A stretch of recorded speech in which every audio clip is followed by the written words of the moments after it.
I'm JNauti. Yep. Jamaica. All right. Nice to meet you. Meet you too. How you doing? How you doing?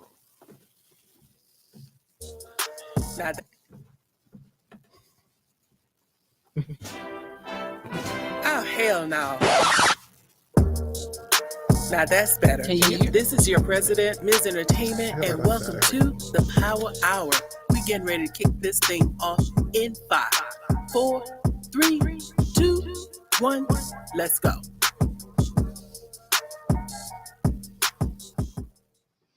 What's up, everybody? This is your girl, Ms. Entertainment. I am your president of the Real Ass People Society. So welcome to the Power Hour. We are live every Saturday at noon on Terradome Entertainment Radio, where we can play the best hits from old school to new school, hip-hop, R&B, and more. So go to terradomeentradio.com and click on the Listen Live button or tune in on TuneIn or Live 365.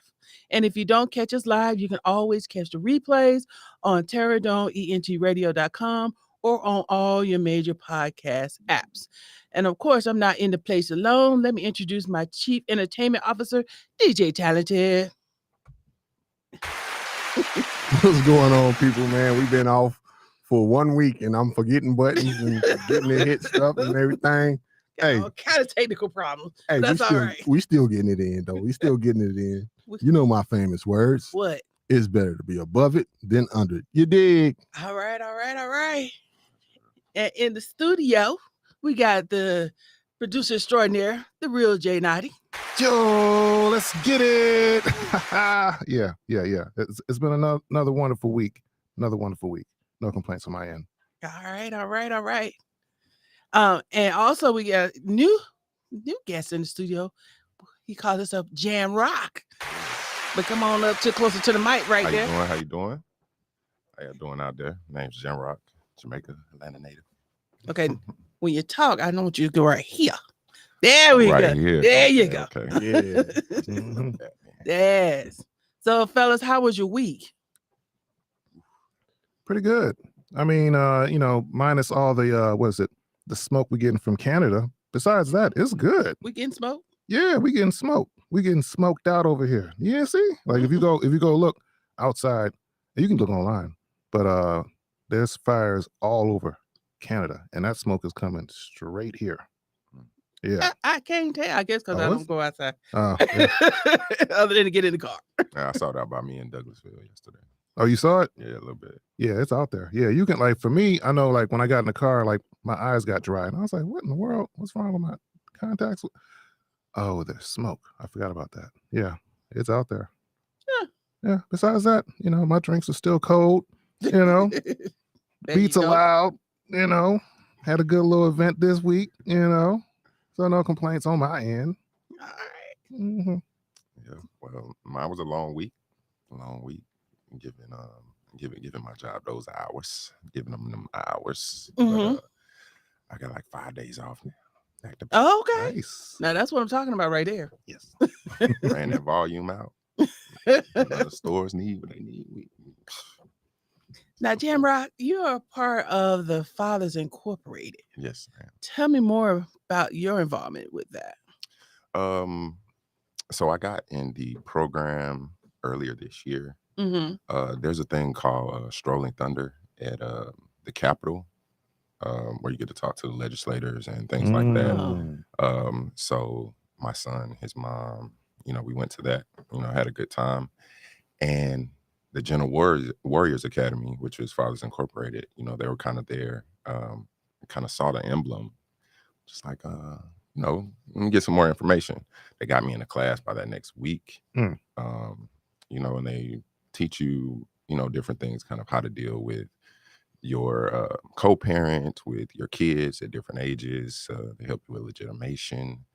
They have a legitimation program where they, get some attorneys, they get a notary, they get some representatives from the courthouse. They kind of get you in there, go through the whole program, fill everything out for you, with you, everything like that. And, it's a pretty good program. So now we're the alumni. We're now doing a program out in East Point where that's every week. Every week. Yeah, Okay. it's once a week, and we're kind of going and getting some more brushing up on parenting, because it's not a handbook out here. No, it's not. So we got about 10 or 11 of us. We showed up and had a healthy discussion. It was too quick for me. The hour and a half went by too fast. But we have another one coming up probably this Thursday. It's a pretty good program. Mr. Kenneth Braswell is the owner of that. Now, do you have to go through the program to be a part of the alumni fathers group, or? Yes. So Okay. it's like a certain amount of weeks. I believe it's like a 10-week program, and it's a module for each week that you go through. They're doing it on Zoom now, and they have maybe it's kind of staggered with a different set. My group had about 25 people in it. Yeah, we had it was a nice celebration for the alumni over off of University. So their location is on 352 Pittsburgh. University is called Pittsburgh Yards. Okay. So it was a nice big celebration, that they had. But yeah, you have to go through the program, do some learning, kind of understand what might be going on with your situation specifically, because everybody's situation is different. But the one thing, we had a collective of fathers coming together, one agenda, let's get this right and be here for our kids type situation. And once you're alumni, it's kind of endless little possibilities of assistance, people going through things you're going through, but they're on the other end of it. So they're like, hey, do this, try this, go this way, etc. But yeah, it's a pretty good program. Now, you have how many kids? I have 2. Okay. Boy and a girl. Okay. So the girl's the oldest. What's their ages? 9, and my son just turned 5 this past Monday. Okay. So You have primary custody, or you still share? So the oldest is with her mom a lot more of the time, and then the youngest, we're co-parenting right Okay. together. Awesome. Now, we had, was that last week? Yeah, last Saturday, when we had the Fathers' Rights Matters too panel discussion, and there's fathers there. They haven't been through the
dads, because it is they say men, we have a problem talking through our issues and etc. And it was a good open discussion every night.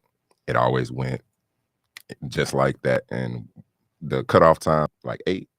We're still trying to talk to 8:30, 8:45, 9 o'clock.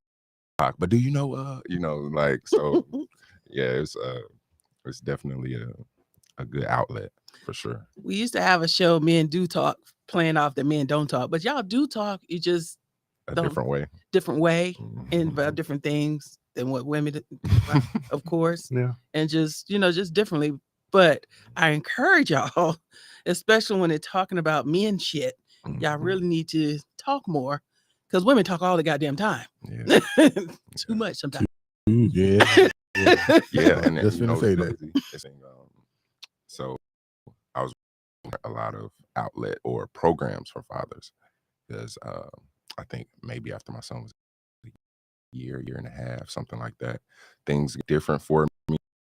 So I was still employed, but then no transportation. I had, you know, this Shit and then happens. you know, you know, so Carter was my friend, and you know, all of that type of stuff. But there's a program that people who are homeless or people that you know, might be trying to get into, you know, something, kind of change their situation. And she kind of told me straight up, like, we have a lot of programs for women, but I don't really have anything I can direct you to, you know, help you out, because we don't have too many programs or outlets for men, unless you may be homeless, and then that's a cutoff of we take this many people, you have to come around this time, you have to show proof that you're homeless, so you can't be in between and trying to get on your feet. You got to be out there, you know, type situation. So which is ridiculous. Yeah, so she's like, you know, and what's crazy is she got me connected with one of my frat brothers in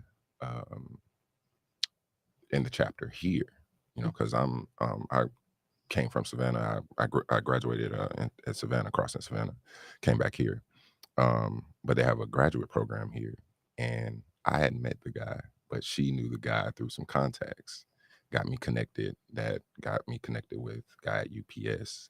That really started my footing. I didn't necessarily get a place, but it kind of went slowly to in a hotel and, you know, motel to, okay, well, now I got a spot, to having a car, to, you know, and then I got with Pepsi, and I've been with them for some years. They've been holding it down, you know. So, you know, it took that process, but, you know, she started that out. Sometimes it only takes just a little bit of bit of believing, you know. As long as you're gonna drive the truck when you know it's time. Sometimes that's all it takes, just that little bit of believing in you to get that spark, you know, especially when you're back against the wall. Yep, that's a fact. So let me ask you this. What is, I guess, one of the biggest challenges of fatherhood that you've experienced thus far?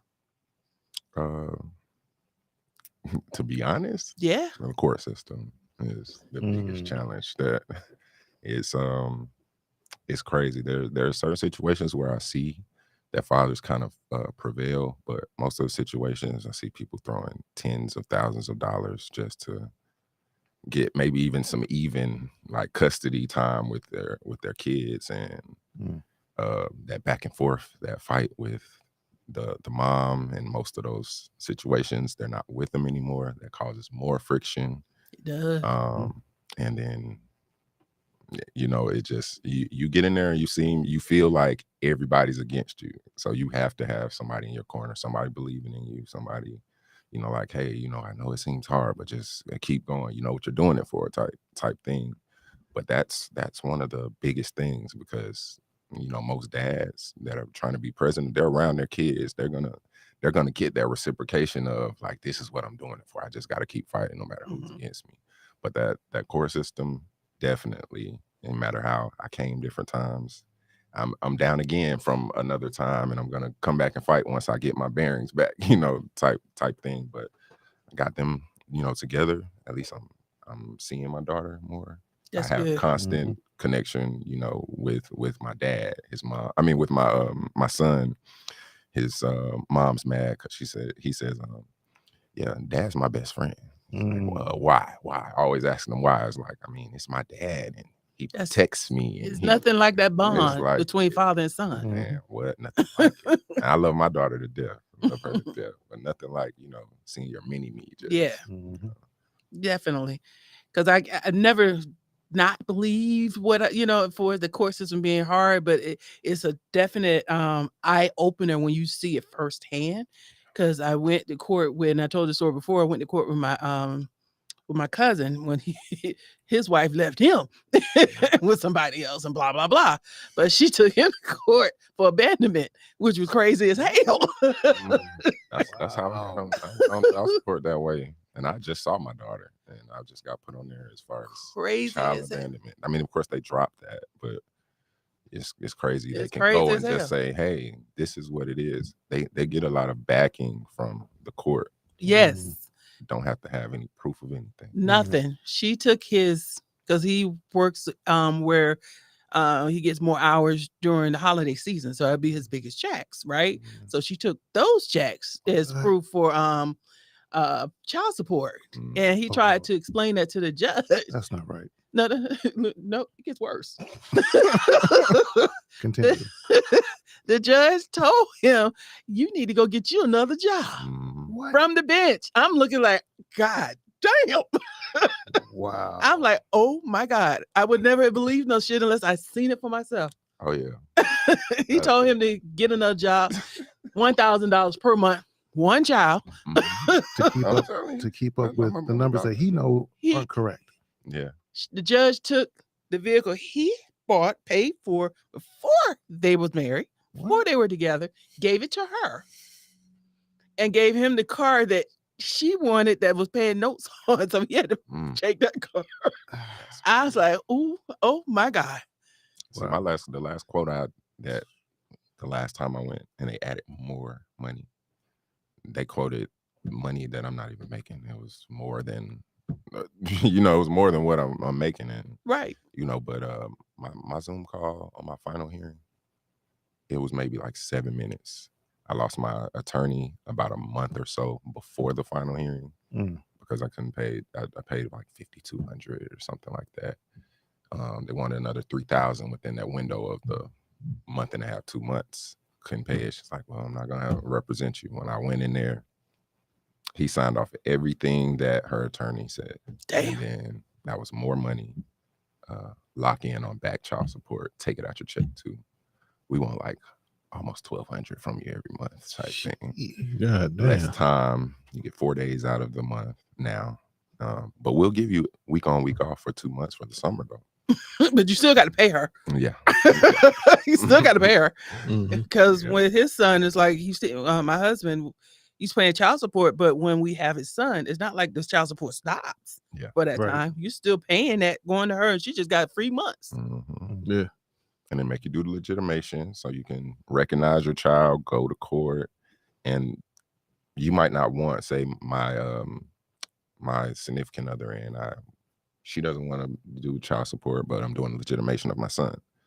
They might try to put the child support into the works anyway, Mhm. just so it's kind of like that, which it depends. Maybe it might help or what have you, because it's gonna take a toll on what you're already paying the other parent. But yeah, so they do It's things crazy like out that. here. We have to figure out how to do more for the fathers, to keep, because you need the fathers in these kids' lives. It takes both. Mhm. It took two to make them. It takes both to raise them. Mhm. You know, Yeah. it's just crazy as hell. Mm-mm.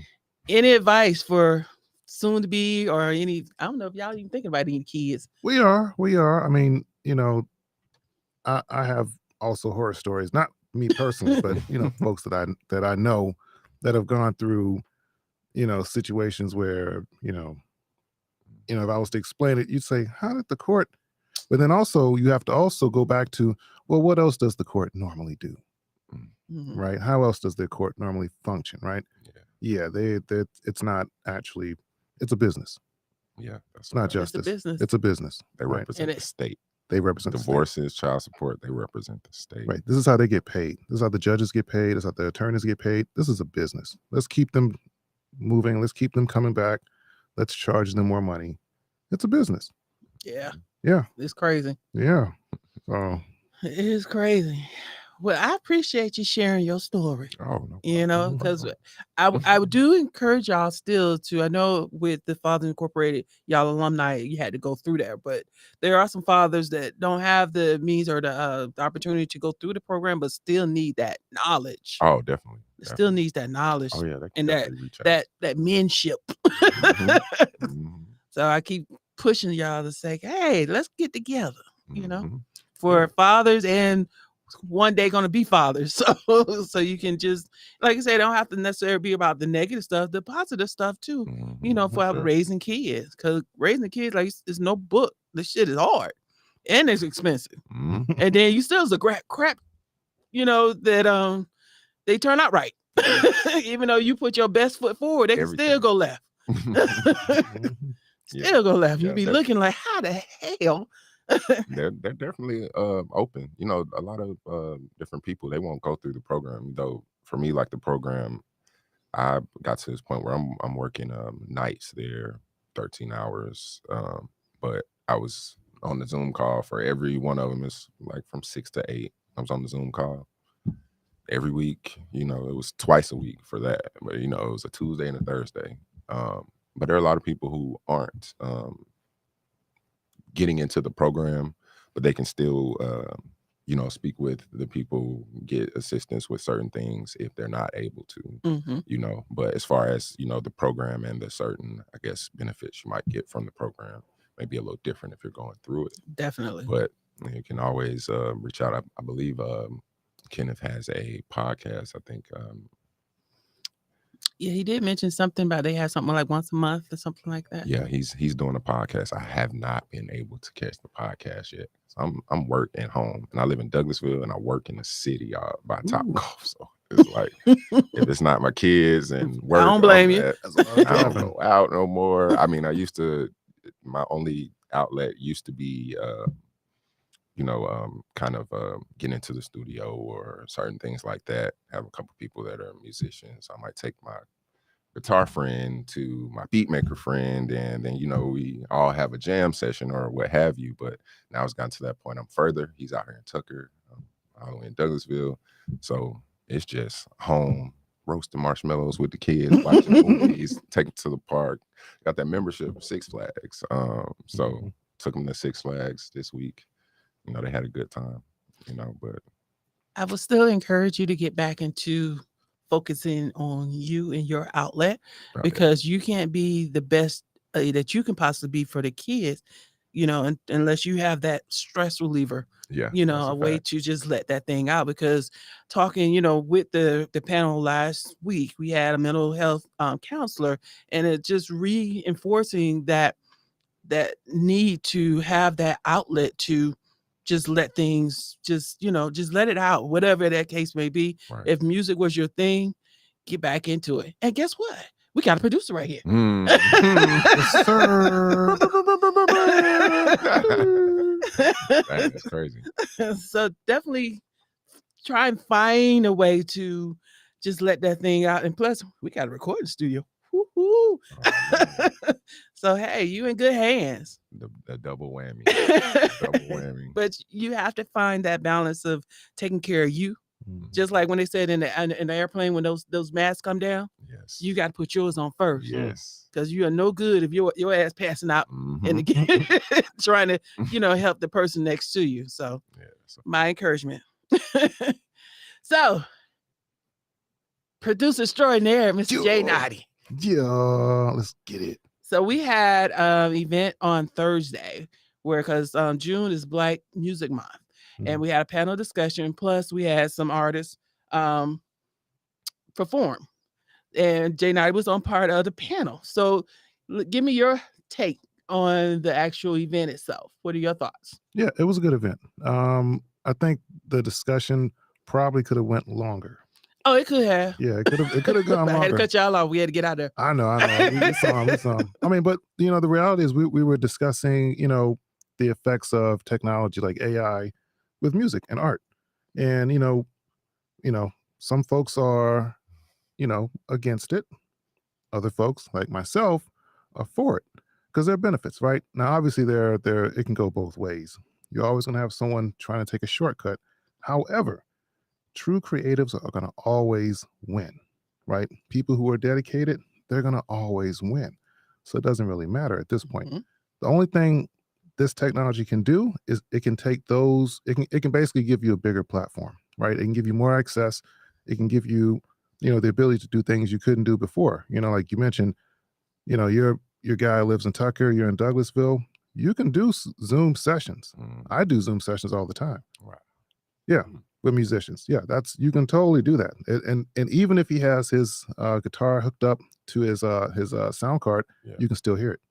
He can actually share the audio directly. So he's not playing it through the speaker, he's playing it through the audio card. Wow, that's crazy.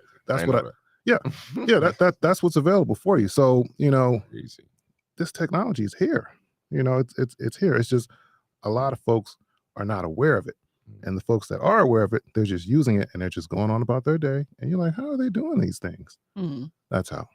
So yeah, discussion was good. I would say big takeaway, just for me, just be open. Open mind, try something new. I got a lot of things I can share with you on that front that could help even yourself, either other artists. There's a lot of stuff going on because I met with the folks over at Splice about a week ago. I didn't tell you this. So their technology, like they do loops and samples and stuff like that. It's a big marketplace, right? So the challenge that people have is figuring out what sounds the best together. What should I use next? Am I just going to go after whatever is the top, loop kit or whatever? So their platform, Kuso, allows you to, you can do this right now. Pull out your phone. It will allow you to choose the type of music you want. It will generate drums. It'll generate bass, keys, pads, even some sort of vocals. And it'll say, hey, do you like this? Yes or no? And it'll play it for you. And you can say, okay, I want to swap out the drums. You just click it, swipe it, change the drums. Swap out the bass, change the bass. Everything is already in the same key. And you can download that and you can take that to the studio right here and record. Now it's getting crazy out here. It seems like you were the only one that was for. Yeah. There's a reason. There's a reason though. There's a reason though. Everybody was like, you're taking away the creativity and just the artistry and blah, blah, blah. Wow. But it reminded me again because I was having a conversation before. I had a cousin that passed away. He used to sing, and he's old school, like 20 years older than me.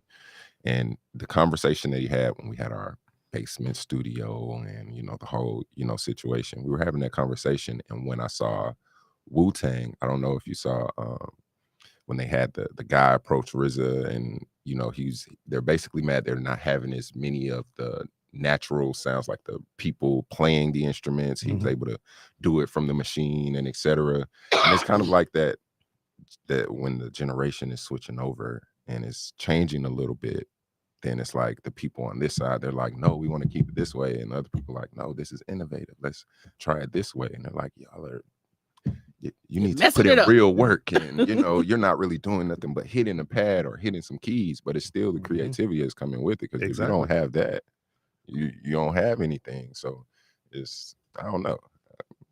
You have to try it. You still got room for both, especially at this point, but it's gonna keep changing. We're gonna keep moving. Yeah. I mean, the reality is, at the end of the day, if I play the bass, like bass guitar, and I connect it to my audio card, it's going where? Into the computer. At that point, it's a waveform. Yeah. What are we talking about here? Yeah. We're not playing it off vinyl, right? That's different. That's different. It becomes a waveform, and at that point, everything has a bass line, right? All the music is already so good, right? I shouldn't be limited to the fact that I can only afford a bass guitar that costs $600 competing with someone who has one that costs $10,000. No.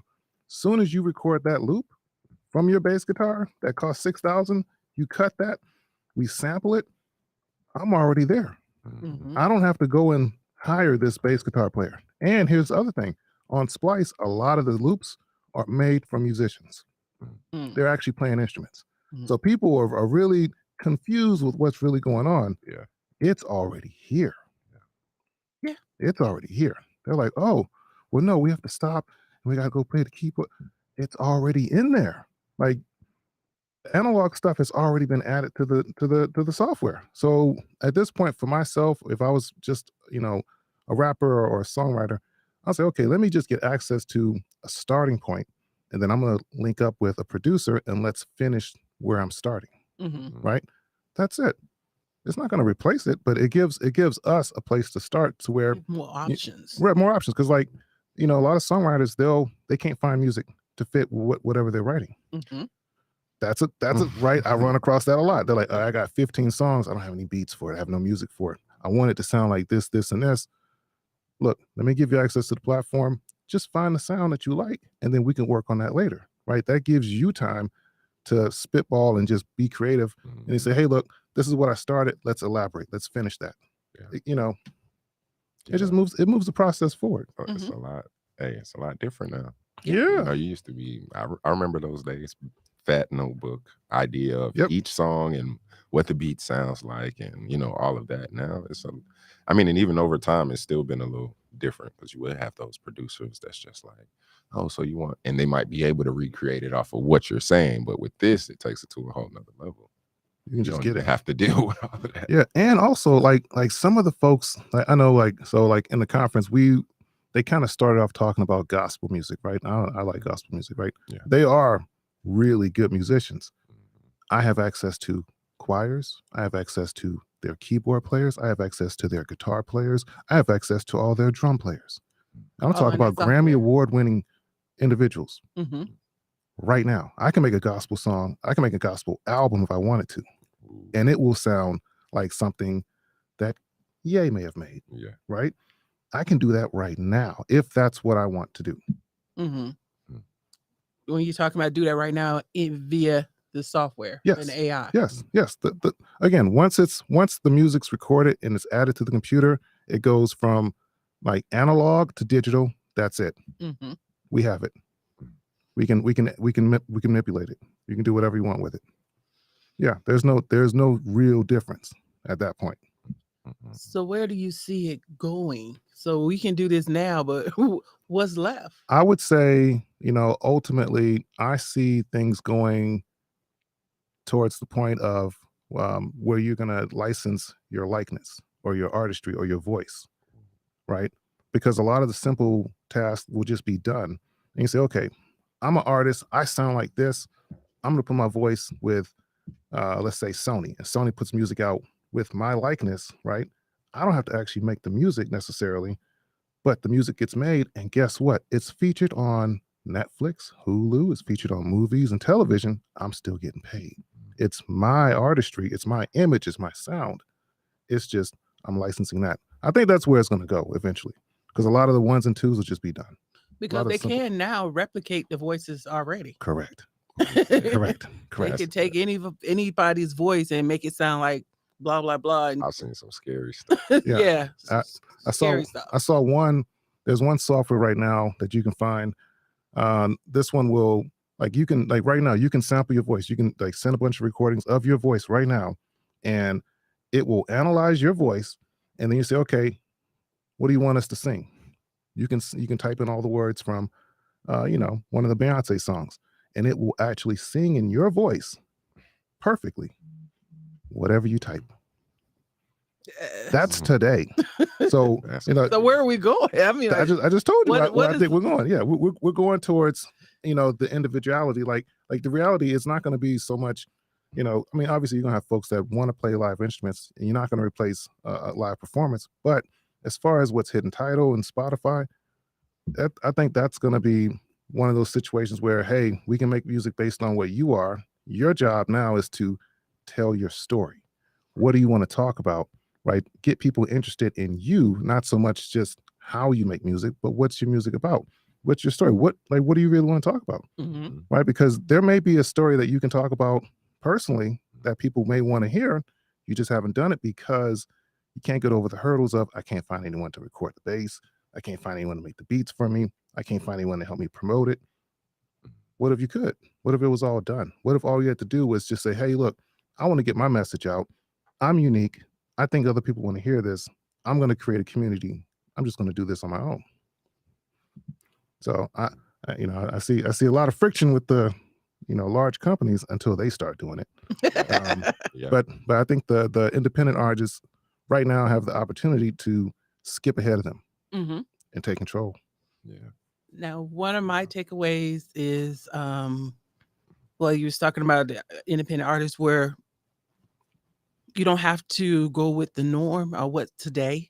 Still do you be true to yourself, because there's going to be an audience for you regardless. Yeah. Whatever you do. Yeah. I mean, like right now, I would say it's about 150,000 songs hitting the streaming platforms every single day. Right. And you're looking at, on the low end for like Twitter, something like, 400 million users on Twitter every day. And then you get to the other platforms like Facebook, you're in the billions of users. So these are people that are on their phone, right? A lot of times they're looking at videos, and I don't know who's looking at videos without music. Mm-hmm. Who's watching YouTube without music? Mm-hmm. Who's watching Hulu or Netflix without music? I don't really know who's doing that, right? So Yeah. there's going to be a need for music because there's always content created. And I think that, you know, if we take it as a business and say, okay, well, let me just understand what's happening and prepare for the future, because it's coming. A lot of it's here, but it's really coming. So Yeah, that's Yeah. how you stay relevant. Or that's how they say, just say per se. They might say that's how Wayne stayed relevant all of this time, is to yeah, he was fighting that battle. Yeah. That's really what that was. he's still fighting it, but it's a he's lot. still relevant even with, you know, younger kids, especially anyone who really wants to hear some lyrics or some bars or some witty type, you know, thing. Yeah. Like But I have well, you know, one of the guys that I follow, this guy named James Blake, he released a project online on Spotify, and it was with I thought it was a group. Come to find out it was an app called Endel. And Endel, check this, Endel does music based on mood. So he released a project, yes, it's like a 10-song project on Spotify based on how you feel. It's music for, like, you know, I feel like I want to have a peaceful Saturday, right? Or I want music to help me go to sleep. 5-10 minute long songs. This is his content. that's great. You can look this stuff up right now. So, you know, us being artists, we have to get away from the whole, I have to do it, you know, the ones and twos, and I got to control all the sticky notes. It's okay. It's okay. Like share your message. And that's really where it comes down to. Share your message, share what you want to talk about, and focus more on that versus just getting stuck in production hell. You know, Okay. definitely go to the studio and record your stuff, but you got to get out of the studio at some point and get it out to everyone else, if that's what you want to do. Now, you just dropped some singles. Yep. So what was because you put out one EP, Yes. and now you got just some singles out there. Yep. So what was the inspiration behind dropping, what, about 6 of them? Yeah, it's about 6 of them. Six bangers. XXL, double XL. Yeah. Yeah. You know, for me, the music really was an expression of just where I'm at the time, right? And I actually made those songs a while back. I just hadn't put them out. Okay. You know, for me, some of the challenges I was dealing with was, you know, finding certain artists to, you know, use, you know, some of the music I have, because some of it is not going to be the regular, you know, type beats, right? It's different music, right? So it requires you to think a little bit out of the box. So like, I wanted to do something that's more true to me, right? Something Staying I can true to control. you. Yes. And, you know, people like it. You know, the first project, I was like, all right, let me test out the waters and see what happens. Second project, I was like, all right, I don't really care what they think anymore. I'm going to put this out because this is what I want to do, you know, and, you know, anything else that I do after that, same way, right? It just helps me build confidence in what I'm doing and sharing my message, because, again, it's selfish of me to keep my music to myself. I agree. I You know? tell y'all that all the time. Yeah, somebody that told me that last week. yeah, who does that help besides No. my Selfish. Yeah. I mean, who does that help besides, you know, my phone? That doesn't help anybody. I'm riding around in the car with it. People looking at me like, oh, what's that? Don't worry about it. This is mine. Like, precious. The precious. You can't have this one. You know, like, so I mean and that's the thing. Like, I think that, you know, artists, you know, sometimes get kind of caught up on that whole side of it. It has to be perfect. It has to be perfect. I can't let anyone hit. A lot of hit records have come out are not perfect. And you talk to the songwriters and the producers and the artists, and they'll tell you, hey, I ain't even like that song. Right, Yeah, right. exactly. I didn't like the think it was song. gonna be the one. we got tired of messing with it. Like, geez. Like, I think, what was it? Tyler, the Creator, he was talking about the project Igor, and one of the songs he was on mix 16 or 17, right? He had mixed the song that many times. He had done it that many times, right? And then you get certain artists, they'll come into the studio and they'll do it one time. Yeah. And they think that's it. Yeah. So you're like, okay, who's taking this more serious, right? because this is really what he wanted to do, Mhm. versus someone who kind of put down a verse, and this person kind of tried, but then they didn't want to go back to it because they were scared. So I was like, hey, look, yeah, maybe you don't need to share that, but the folks that are actually really creative and pushing their artwork forward, those are the people that are going to win out moving forward. And that's just what it is. Now it could be one of those geniuses like Michael Jackson, because they were saying he had one take. No. If you hear this, okay, if you hear the music that he made, like I've heard the breakdown tracks of his sessions, he was doing like 30 takes just on one line. He was stacking from here all the way to Jupiter. Like no, it's no one takes. It was something, I believe it was the documentary on Janet when Jimmy Jam and Terry Lewis, and I believe it was that song where it was him and her did that, and they said Mike came in there and laid it down with one take. How was that, Scream or whatever that was, the one that he was looking in space? Yeah. I think, wasn't that her song? Yeah. Technically it was. He was on it. Right. I'm just saying that he has that capability. Right. Or maybe it's just a allotted amount of time and he gets out of there, but he's a perfectionist. He is. Well, yeah, also for him, he's kind of like Jay-Z. He's already practiced it how many times before he hits the studio? Not true. Before he even hits the mic, he'd already we're not talking. That's not the same thing, right? So, right, all the instruments in his head already. Yeah, this is bass doing this. Right. This is someone, again, on the creative side. If he had access to AI, what do you think he would do? It would have been crazy, right? And then we'd be having a different conversation. Here's the thing: if our discussion on Thursday, if we had hit that discussion, and if Michael Jackson had an AI song that was number 1, number 2, and number 3, it would be a totally different discussion. The question is, when is that going to happen? Not if, when. And when it does happen, guess what? All the labels are going to say, all right, look, we need to own all of this, and we need to figure out how to monetize all this away from everyone else quickly. I'm sure they already probably trying to think of that. Yep. That's what because it's here. Yes. When you said the likeness and everything, because that's how a lot of people get kind of duped out of their contracts. You saw what happened with Tupac, right? Tupac and the hologram concerts. That's a real right. We're not far away. This is because remember he was performing on stage with Snoop Dogg. Yeah, that's true. Yeah. So who's to say in the next 5 years we don't have a world tour of Michael Jackson and Prince? We'd be like, and what? People will go. I'll go. I want to go. I'm ready to go now. Sure. Or they could bring back, some of the older folks, from the 60s and 70s that we weren't able to see. Maybe we can go see a Jimi Hendrix concert. Yeah. Harold Melvin, Blue Notes. Right. You see, right? I want to go see that. And they're going there and they're performing, they're shouting out the city that they're in. You're like, well, how do they do? Oh, this is AI, isn't it? I'm still gonna pay for the ticket though. Yeah, you're still gonna do it.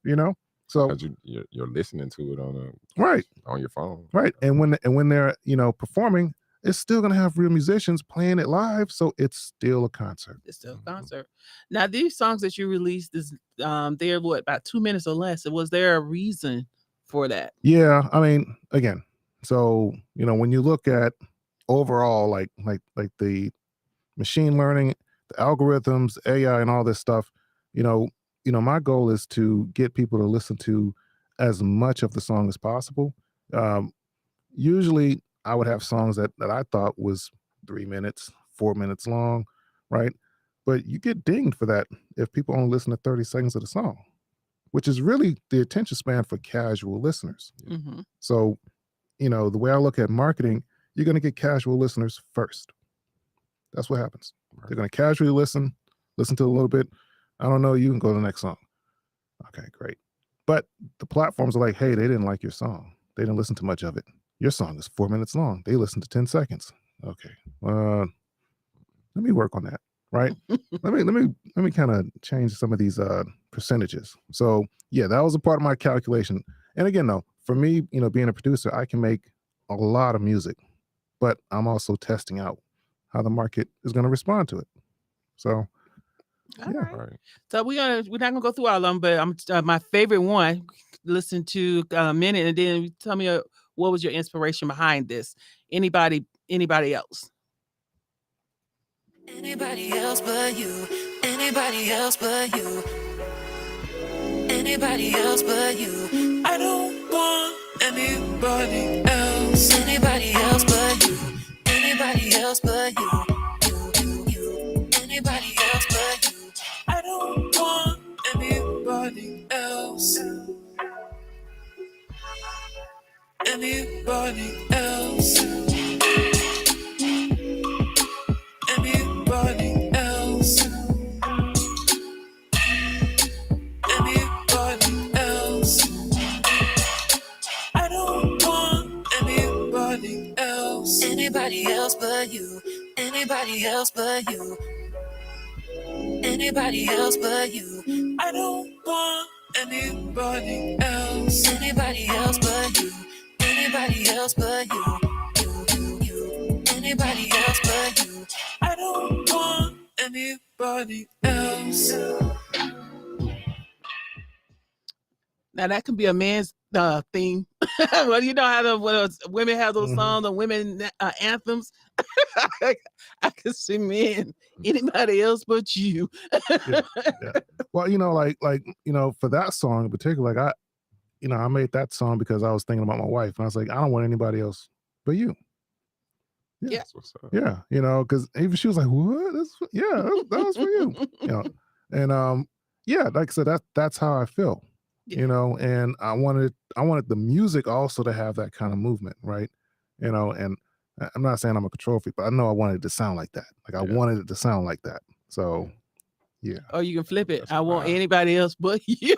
Or that way. I mean, yeah. People can take it that way. They can say, I don't want what, but yeah. The song is definitely, it's definitely saying I know what I want, essentially, Okay. Yeah, Well, that's a straight up cool. vibe right there, man. So everybody got to go and check out all those songs. We got about 6 of them. Where we got All Night Company, No More Tears, Running, Somebody New, and then, like I said, my favorite, Anybody Else But You. I'm really, really, really digging that song. Yeah, that's one of my favorites, and I like when I get to the end of it because I play around with it a little bit. But yeah, I like that song. It just sounds so cool.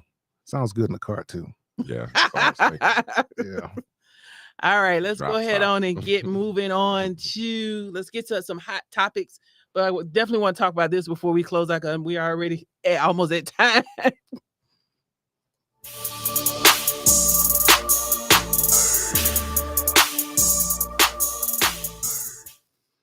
All right, let's talk about Carlisha Hood and her son. That was released from jail after she instructed her 14-year-old son to killing Jeremy Brown. Now, if looking at that video, there was so many things that were just wrong, but she didn't deserve to be beat down like that, and he didn't deserve to lose his life. Right. Now she was popping off at the mouth, talking shit, but then he came with the thunder. He was like he was beating a dude. Yeah. But then that 14-year-old boy, she texted him to come in. So why she had to tell him to bring the gun? Because why you got a gun? Well, yeah, there's a lot of things wrong, challenging with that situation. I think that just where we are as a whole, everybody wants to be right at all times. Yeah. There's no compromise, right? My side or no side. And that's kind of where we are. So there was no de-escalation from the dude or from the mom, right? There was none of that. And, if I'm seeing my mom get beat up, I want to, defend my mother. However, after he turned and ran and they followed him out, that was murder. Then that was murder. Self-defense is one thing, but we don't get to pull the same tricks that cops do, right? And say, hey, look, hey, they were fleeing. They might come back and hurt me. I got to shoot them right now. We don't get that same, latitude. Some people saying that he was running to go get his gun and blah blah blah. You don't know. He could have been running just trying to save his life. He was probably trying to get away. Yeah. Yeah. Yeah. So look, my thoughts on that situation is, one, I see anybody putting their hands on my mama, I'm trying to dead you. Yep. That's just point blank, plain simple. I'm trying to dead you. I don't care if she was in the wrong or you was in the wrong. You're not gonna put your hands on my mama. Two, you're a grown ass man whooping on a woman like you fighting a damn dude. Mm-hmm. You in the wrong. So what you got was what you needed to get. Interesting. Because we haven't talked about this one. Okay. That's what I heard a lot of people saying that too. I don't know. I think but I don't does he really need to lose his life? nah, Did he really need to put his hands on that woman? I like she was agree. the He dude? did not. He came, he was like he was in WWE. He came, whoo. Yeah, you doing it. Yeah, women sometimes can pop off at the mouth to piss you off, but you walk away. Right. You don't put your hand on a woman like you fighting a goddamn dude. So anything that you get that's coming to you is what you get, nigga. What man gonna allow his woman, his sisters, his aunties, his mama, grandmama, be hit by a goddamn dude and just stand there and watch? I'm not talking about that part. My part was when he left and they went chasing behind him. My thoughts on that is if I done shot this dude is either going to find something to get me back or he's going to eventually try to get me back. So I'm going to end your ass right there. I don't know, because now you never know if the family trying to get you back. Because now, You know? we're bringing that up. I don't know whether that's a girlfriend or part of the family. She calling him the Knockout King, you know? Yeah. What? Got a t-shirt, Knockout King. And that's another What? thing. Yeah. That's another thing. Hold on. That's It gets unnecessary. worse. They had a big cardboard cutout and somebody was twerking on it. So I think that was his girl. I think that was his girl that was twerking on it. But my thing is, she was egging him on to hit the mama. She kept saying shit for him to do it. And he eventually did it. So her ass should go to jail too because she started. I ain't gonna say she started it.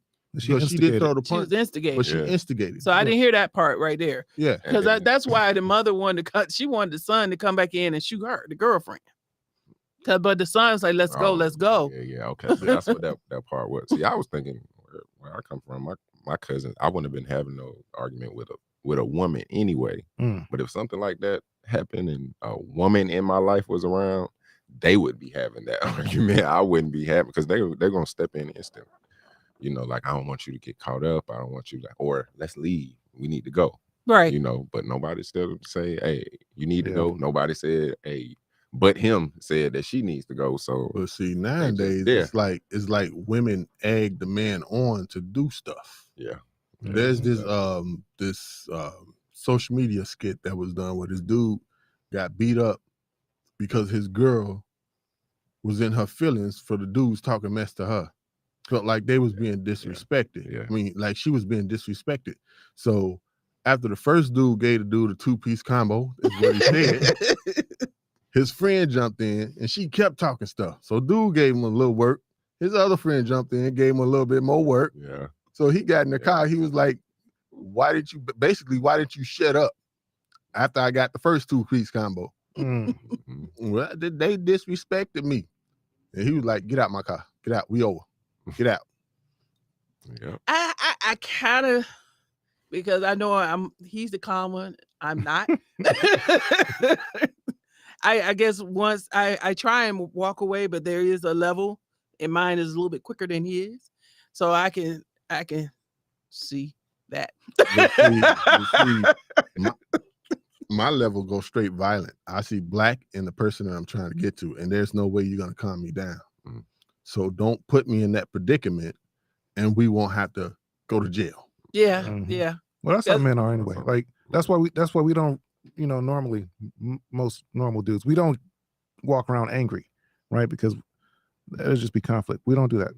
But for that particular situation, there was no de-escalation. I can tell you right now, the hotter it's gonna get, the more angry people are gonna get. This is what's gonna happen this summer. We're gonna see even crazier stuff. Yeah. Yeah. It's already there. Yeah. I mean, the shit I see. Okay, that was crazy. And then what else was crazy is the people that was, soon as he started whooping on her ass, everybody started running out of the right. Nobody said, man, stop. Don't do that. Nope. That's another thing that's going on right now. Nobody's protecting women right now. Women are being raped. They being hit on. They being beat, damn near killed.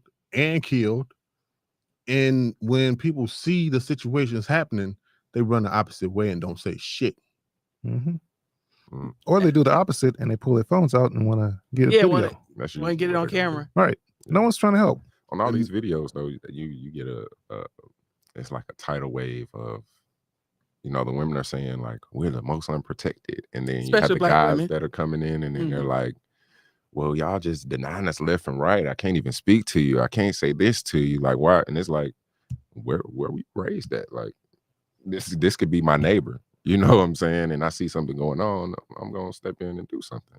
But now we kind of living in we feel like they're feeling like black women are so independent and strong and etc. And it's like, well, if you want to be like that, then we don't want to protect you. And they're like, well, that shouldn't stop you from protecting us. We're a woman at the end of the day.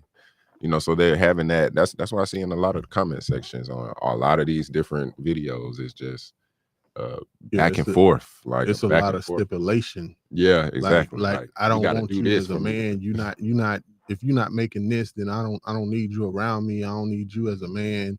And then you can't go to the gym with women a lot nowadays because you look at them one damn time, they got you counseled as the council culture is going on. They got you in some bullshit that you don't need to be in. They went and got so people that work there. When you do try to protect them, they thinking that you trying to do something else. Oh man, did you see one of the videos where the guy's trying to get the girl's attention, and she's just like, "Oh, I got a boyfriend," and then he's like, "Well, man, I'm just trying to tell you your tire's flat." And then she looks and she's like, "Oh, well, can you help me?" He's like, "No, get your boyfriend and do that." Right. Yeah, exactly. You can't have it both ways. I'm just trying to be helpful to you, and then you want some old stank bullshit. Yeah, you can't have it both ways. And I do agree with you on that. Like where we are right now, if you want to be considered, and I get it, men and women, right? But when it comes down to certain things, certain things are not going to be equal. And especially when it gets down to aggression, it's not going to be equal. Never. Men are a little bit something else, right? Yeah. So, but you can't also say, I want you to, do whatever I say, and anything I say is correct. You can't question me, but you need to also defend me at all times, but only defend me when it's convenient for me. Yeah. So then that's when you'll get guys bystanding, watching that event that just happened, with the mom and old boy, watching it happen. They could have stepped in, but they're like, well, she acting like she's a man, so handle it like a man. Cause he said, "On God, you say one more thing." And that, no, right. on my grandma. Right. You say one more thing. So because again, that's how guys are. If you want to act like you the same, then you get treated the same. And this is how men treat each other if it gets to that point. Yeah. So, and he saw like how you're saying, you see black. That's it. That's crazy now. Right. It's like he's still in that mentality. Right. Because if that's men having a conversation, one of the fathers in the group, and he's like, every time that it's men around, men act a certain way. I think someone else used to say that. Kevin Summers, I think there's always an underlining, threat of violence when you having an interaction with two men. Yes. But when a man and a woman might have that woman, that doesn't really connect to them, because somewhere they're kind of thinking like, he's a man, he's not gonna do anything like that. So I'm gonna go, I might just, right. I might just go there, and I feel like he's not gonna do anything. But a dude, unless they just want to hit, they're gonna hit, but it might get de-escalated one way or another, because they're gonna think like, this goes too far, one of us can get messed up, go to jail, or die. Which is also hand-to-hand combat. Which is also the reason why you don't see a lot of men play fight, like talk a lot of crap to each other. Oh, yeah. We don't even approach that. Like if things start get heated, as far as like having a conversation. All right, man, look, we're gonna have to go outside or something, because I'm about to walk away. I'm not about to sit here and argue with you. Like this is not about to happen, because we're about to do something. Like we don't, but a lot of women, they can just have those arguments and that'll just be it. It's just arguments. It's just talking. They just get really, really loud, right? So I was like, well, I can't even be in the room next to hearing that, because that raises my blood pressure. Just hearing it, right? Mm-hmm. So, yeah, my thing is women, they can fuck you up wordly, right? But see, men, and then if you do it in public. Then the man his ego is hurt. Yeah. So what can he do to you that you can't do to him? Whoop your Knock ass. the skin off your nose. Yeah. 'Cause that's And- exactly what he did. But that's he that's came wrong. running in. Right. That's wrong though, because Seemed like she ate it. women poke women will Yeah, poke the bear and she tell that was talking motherfucker wake shit. up. She was Yeah. popping off when she should just let it go. Yeah. Pretty much, but Yeah. still, you can't just go to knocking the skin off the damn woman because she talking shit. Yeah, I think But he told her on my grandma, say one more thing. You That- ain't gonna do. but you That don't mean shit. That don't mean shit. for men though, for us it's like a gradual, right? It's not instant. Like, so if it gets there, it doesn't just come back down instantly, Mm. right? Once it builds up, it's there for a while, and that's just where it's going to be for a while. So it's like, hey, you might want to leave me alone. No, I'm gonna keep messing with you, and it just keeps going up and up, and you don't know where that guy is. Also, he might already be like, hey, look, I'll smack anybody. Yeah. From the rip. Yeah, Right. So she didn't even know what she was walking into anyway. I think he hit women before. Right. Exactly. So he was like, hey, I He heard had that no too. problem. exactly. So he might Start looking through. so she's looking at somebody that's already waiting for her to say something. Please say something. And she's like, I'm gonna say something. He's like, one more time, just say it. I don't care if we're in public. And she's like, something. Fuck you. But then again, that girl of his probably was his punching bag. Exactly. You know, She's like, you can get some of this today. Yeah. Luckily, she didn't get hit. And she Anybody wasn't else gonna could get have in got hit between other than her. Well, she already knows. She ain't finna say shit. She gonna go at the girl, but Yeah, she gonna go at egg him. She gonna egg him on to do whatever he Been doing to originally her. wanted to do anyway. yeah. She ain't So- gonna stop him either. But Nope. yeah, man, you still can't hit on women, man. I mean, I'm telling you gotta women separate will do yourself shit from- though. Say shit, do shit, Mhm. poke the damn. They'll poke at your ass and poke at your ass and poke at your ass until you haul off and give them a backhand, and they sit their ass down. You hit me. Well, didn't I tell you to leave me the fuck alone? But then it's a certain way. It's a certain way now because it's like it might go that way, and you see those videos over the internet where that might be the case. It might be at a store, and then the lady is just so lit, turning up. Mhm. She might just start swinging on the dude. The dude Yep. do as soon as he looked like he doing something. You got guys all over him, Right. but they weren't separating her when she was She was- doing all of Yep. that. Right. Yep. And that- she could turn around, and when she calls the police, he's going to jail. Yeah. And He hit didn't have to do anything but retaliate. You know what I'm saying? Just, And there's also men being beat on by women, oh, but men ain't gonna tell you that yeah. because Right. they feel like their ego is gonna be weaker. hurt even Yeah. worse. If I tell, I'm being beat by my woman, you're gonna look weak. Mhm. So Okay. everybody else around you're gonna look weak. You're gonna be like, yeah. But then as soon as you put your hand on your woman, you going to jail. Domestic violence. The shit is on your record. A lot of women ain't gonna fuck with you because they think that you gonna beat their ass. Yeah, I mean, it was fucked up all the way around. It could have been so everybody could have really walked away. The one person that I feel so sorry for is that 14-year-old boy. Mhm. Now, Hmm. what his mentality is going to be now after Is- he took a life? It's gonna be fucked up because if that's his first person he killed, he gonna feel like shit. He gonna be having nightmares, Mhm. waking up sweating and all that type of. He gonna feel like shit. His life has changed. Forever. Yeah, especially if it's the first person. Let me keep saying that because if he didn't kill somebody before, he don't give a fuck. Right. Mm-mm. Yeah. And that's then true. if you go doing that, then what the fuck? What have we created? Because they're definitely 12 and 13 shooting people and shit. Yes. And Yes. they Shit, not even in can. Savannah, someone walked into a funeral to try to kill somebody after they going for somebody who had killed. I think he was like 13 or something like that. But for him, I don't know that his mentality. Let's say it was his first time to pull it because his mama had to tell him to bring the gun. Why he got a gun on him? It was hers.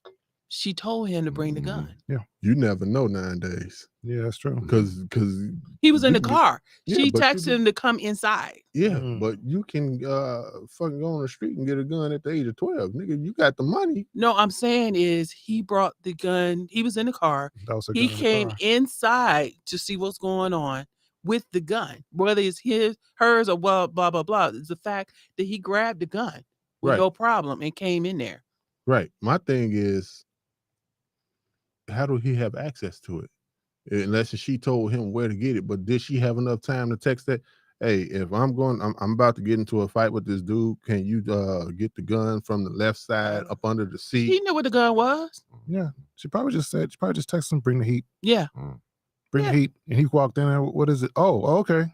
See, Yeah. one of the ones I saw it was a angle, like the angle where she's like, go to the car. He like, go to the car, man, lady, whatever. But I think she was talking to the son then. Oh, Go back to the car. yeah, I guess he went back to the car and got that gun.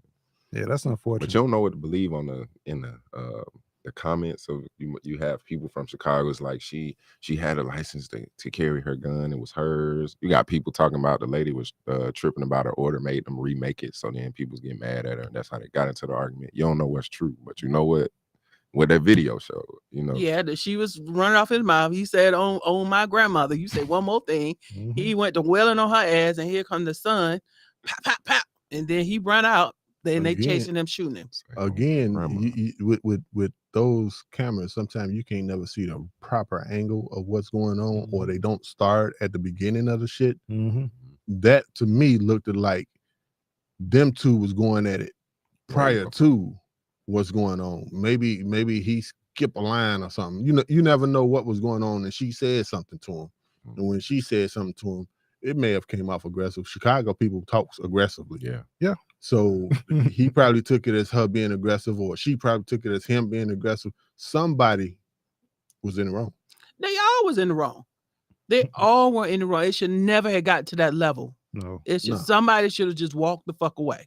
Yeah, and the owners of the establishment could have squashed it all and together. I think she's supposed to be suing them. How you gonna sue somebody? I read somewhere, but she's suing them now. Who, the mom? Yeah. Suing the business? Yeah. Yeah, that's all you got. Yeah. Okay. All right. Yeah, that shit is all crazy. That's where we at. But anyway, I got a couple other things, but we ain't gonna that be for next week. I really wanted to get to that discussion to see from a man's perspective what they thought about that whole situation of her and the son being released and no charges will be filed.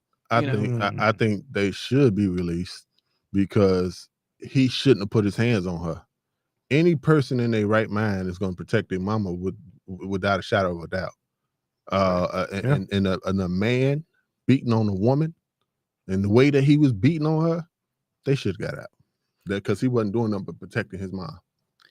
Yeah. That part, yes. But when they went outside chasing him, to me, just like if somebody robbed you can't go out chasing them and trying to shoot them down. That's murder. Yeah, you go down. That's murder. Yeah, but at the moment, the way I'm thinking of it is that at the moment you gone.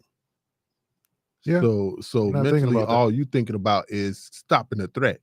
But when the threat ran out, the threat was stopped. You already gone. Yeah. The issue that they have is that it was on camera. Otherwise, it would have been like, hey, it was on camera. So now it's on camera.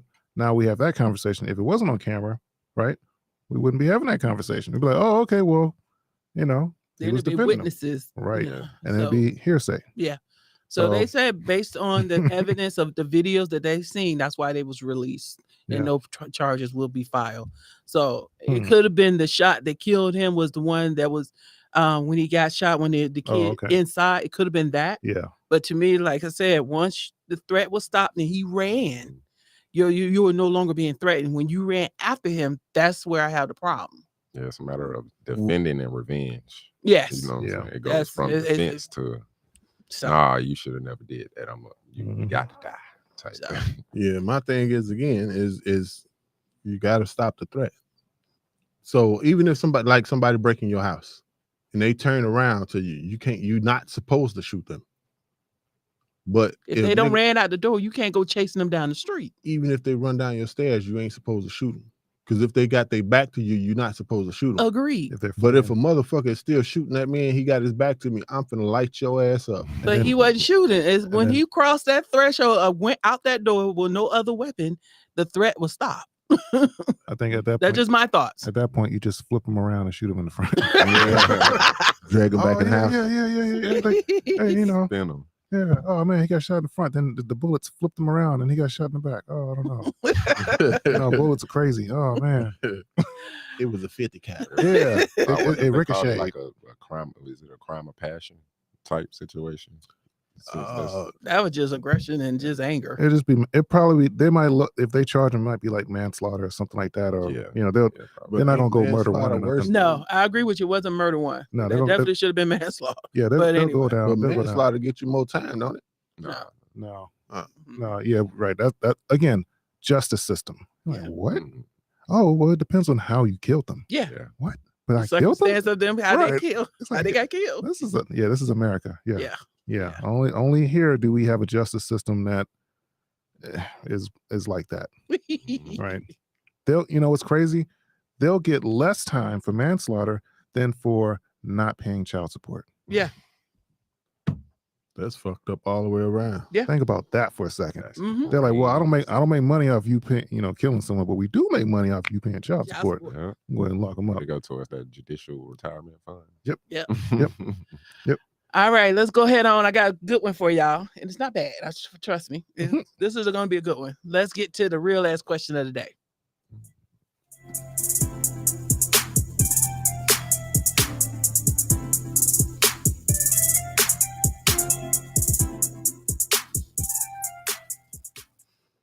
All right, y'all. I don't know if y'all saw this, but Billboard just named Outkast as the greatest rap group of all time. Hey, Agree or disagree?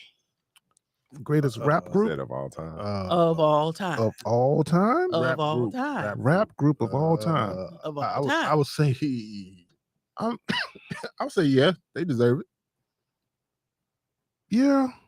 I mean, I'm a huge fan of it, but I'm just of all time. Of all time. Okay. I mean, are we still doing that though? What? Of like there can only be one great. Are we There's still- only going to be one number one. No, like I see that's the issue I have with hip hop, right? There can only ever be one person that's that's really good, like only ever one. No, not only one that's good, just only one number one. Because you're gonna have because it was like a 10 of them, for the top 10, but they came in at number one. I mean, I'm all for Outkast. I just wish hip hop wasn't so pyramid like, right? I just kind of because there's a lot of Outkast is really good, but there's a lot of hip hop. Yeah, I mean they had some bum ass albums. Yes, they did. Yeah. They Yes, dropped did. some bombs. South got like- something to say. That's right. When they came with it with the I dungeon. guess they was going over records Yeah. sold, Okay. Andre's flow. Big So- boy, he got a flow, but it's not an Andre 3000. So they're looking at the numbers. Numbers, and then I think reach, because somebody was talking about, well, you got Run DMC, yeah, but You got they were more. Wu-Tang. It was here when Outkast had a reach of international, nationwide. You know what I'm saying? They have a bigger reach. So Okay. I mean, it was. I'm sure there was a lot of criteria that was put in there, but at the end of the day, do you think that was their number one? For me personally, yeah, I love Atlanta. I say yeah. But I know it's some other groups over time that really, might be in the conversation when it comes to other people. Like, Yeah, now in your top 10. Yeah. So who would be your top 5? How about that? Not a number. Who would be your top 5 rap group of all time? I go. Bone. mm, Gotta have that. Of course, you gotta have Run DMC in there. Wu-Tang. We gotta have Wu-Tang in there. That's what I was like. What? Damn. I'm always gonna be a fan of KRS-One. But I guess that wasn't a group. That was just making their thing that wasn't a going group. on. He was just him. Who else? Number Rap one. group. I would say we can come back to you on yours. Okay, Yeah. I'm just throwing it out. Yeah. But what do y'all think? On my 5, I would say Tribe Called Quest, Yeah. Rusted Development. mm. They wasn't a rap group. I mean, strictly rap. I mean, they rapped. And they had sung. they had some other I guess I stuff in wouldn't there, but- consider them just straight rap. okay, Mhm. straight rap. Well, A Tribe Called Quest, Leaders of the New School, Mm. Outkast, yeah. Who else? Damn, I get stuck at 3, 2. NWA, you gotta have them in there. NWA. NWA definitely NWA. That's I don't even think of 4. Yeah, For me, Bones, because they changed the game too. Oh yeah, they But- changed the game. Yeah, but Bone they would be came around after too. Twister. They wasn't rapping like Either way, they changed the game as a rap group. Twister was just a solo artist. right. I got you. What But yeah, was the group- that'll be the 5. What was the group Twister was in? Was it, He was a solo He artist. was a solo artist. But Oh, he he wasn't came that out with that style of rapping before Bone did. Yeah, because they had a little beef when they was, When back they in the first day. came out, yeah. Now what do we? Nah, but I'm saying the Now what group, about he was in TLC? Oh, what's that? Not That's the necessarily. album. They're more R&B. So that's that's They got one rapper, but they were more R&B. yeah, I guess. Okay, and I'm just thinking about like all the music because it's They not could like be put in there with the Fugees. But That's they what I was had gonna say. two rappers, but Lauren, she rapped too. But then Bone Yeah, Thugs and the Harmony, Fugees would they have also to go. sing. But they rap. They rap, but all they also rap. sing. They more harmonize. They didn't sing. They harmonized. They harmonize. Okay. Well, I mean, yeah.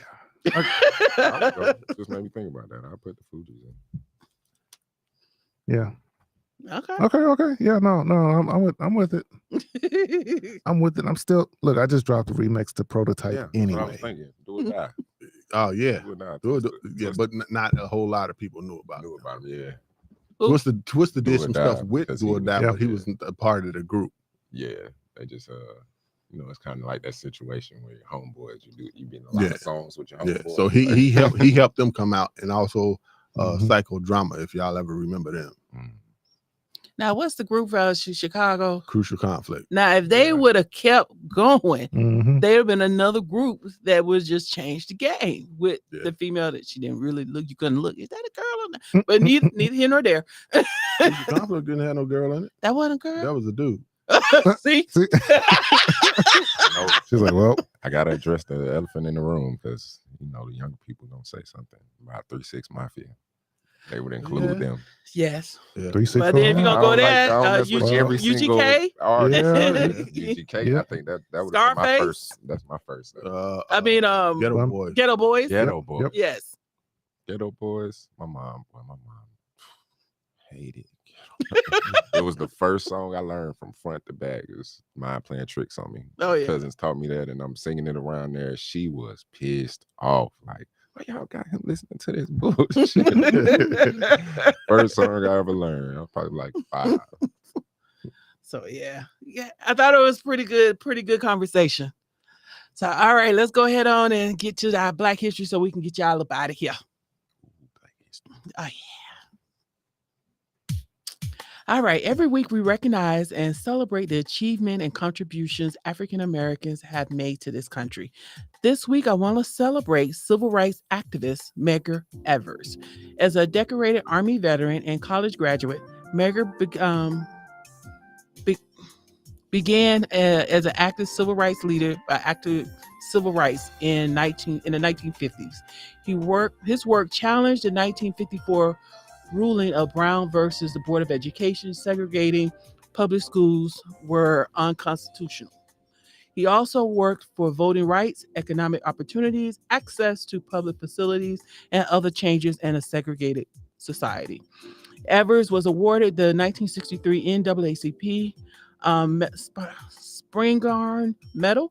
Evers was murdered in 1963 at his home in Jackson, Mississippi by Byron Beckwith. Although an all-white jury failed to convict Beckwith the first 2 trials in the 1960s, he was finally convicted in 1964 based on new evidence, and where he died in prison in 2001. So this makes 60 years of his death. Mr. Medgar Evers, and I didn't get all that right. So today, Medgar Evers, we salute you for your contributions to making this country great. Right. All righty. All right. Getting ready to go ahead on and close this thing out. Let's pay some bills. Word from our sponsor. Terradome Entertainment. We turn your fear of dreaming into amazing realities. If your dream is to become a photographer, we have a nice intimate photo studio just for you. If you want to record that next hit song or do voiceover work, we have a state-of-the-art studio also for you. If you want to professionally record your own podcast, well, we have that too. Check us out at www.terradomeentertainment.com. We are the only ones to turn your fear of dreaming into amazing realities.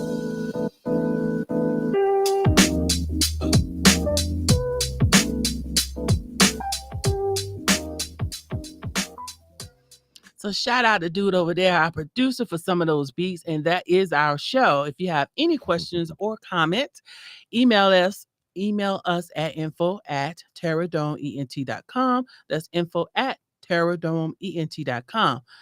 Final words, DJ Talented. Men love your black women. Stop beating on them. I'm not saying everybody do that, but in that case of that situation, he should have never laid his hands on that woman. He should have just walked away and left it what it be, what it is, or what it was. And he still have his life. The 14-year-old boy wouldn't have to go through the trauma that he finna go through, and the mama could still run her mouth no matter what. You know. Yeah. JamRock. Final thoughts. I agree. I agree. You need to keep your hands to yourself. Yeah, everybody. But I feel like that small situation kind of showed a lot of different, views in reference to the black community, because we got black men who didn't stand up to separate that on the hands of a black man being too lit and a black woman, them and going up against a man. You also had a situation where a black man could not control his emotions and his anger. And you had a situation where a black woman, what they might say is being too masculine or just, might not be able to control her emotions necessarily. Mm-hmm. And then you got a little black boy that's learning through this process, not knowing what decision he's supposed to make because of how crazy it's happened. It's a lot of different, a lot of different things, I guess I could say we can work on without it being like like it's on one person. It's kind of on a lot of us. And that's the biggest reason we got to be on these kids and really trying to show them the right way to control their emotions, because we got a lot of, some people don't agree, but we have a lot that is, giving us issue over the past, decades, let alone centuries. It might play a part in how, what we see and how we're acting today. But I think, it just takes that work, that community. Agreed. The real JNauti. Yeah, I agree also. I believe that, mental health plays a huge role in what we're seeing more of, right? And, not having certain coping skills is a challenge out in public, right? You're not always right, and neither are they, but being able to say, okay, we're going to agree to disagree. I'm going to go this way, you go that way. That was it. That's really all it takes. Everything doesn't have to be a conflict, and you don't have to always be right. And it's very hot outside. So, let's all go home, chill, and listen to Double XL on Spotify and Tidal. I'm telling you. There you go. Plug. Shameless plug. Speaking of that mental health, I hope, which I doubt, but I do hope that they get that child, because that is still a child, some help. Because if they don't, guess what? We're going to be seeing him again. Yeah. We're going to be seeing him again. And it's not going to be in a positive light. One way or another. Yeah. We're going to see him again. All right, y'all. Real ass quote of the day. Every morning you have two choices. Continue to sleep with your dreams or get up and chase them. So get up and get started on something. That's my outcast. All right, join us live every Saturday at noon for the Power Hour with the Real As People Society here on Terradome Entertainment Radio, and catch the replay of this show and other shows on TerradomeENTRadio.com or on all the podcast apps. You can hit us up on IG at PowerHour_raps_crew. Just as well, I haven't said it before, but hey, Night of Expression is back, y'all, August 2nd, coming to the north side this time. So go ahead on and reserve your spot. Eventbrite, and yes, we are free. Hey, found somebody that's really supporting our indie artists. So it's all good. Yes. So I am your president, Ms. Entertainment. You can contact me at MIZZ_entertainment_ATL or PowerHour_raps_crew. My chief entertainment officer, DJ Talented _1 on Instagram. all right, JamRock. All right, y'all have a great one. Be good out there. How can they contact? Oh, uncle. Yeah, you can get at me at the real JNauti, Therealjnauti. All right. As always, I'll leave you with this. Be kind to each other. Love one another. Keep God first. Thank you for joining, and we're out.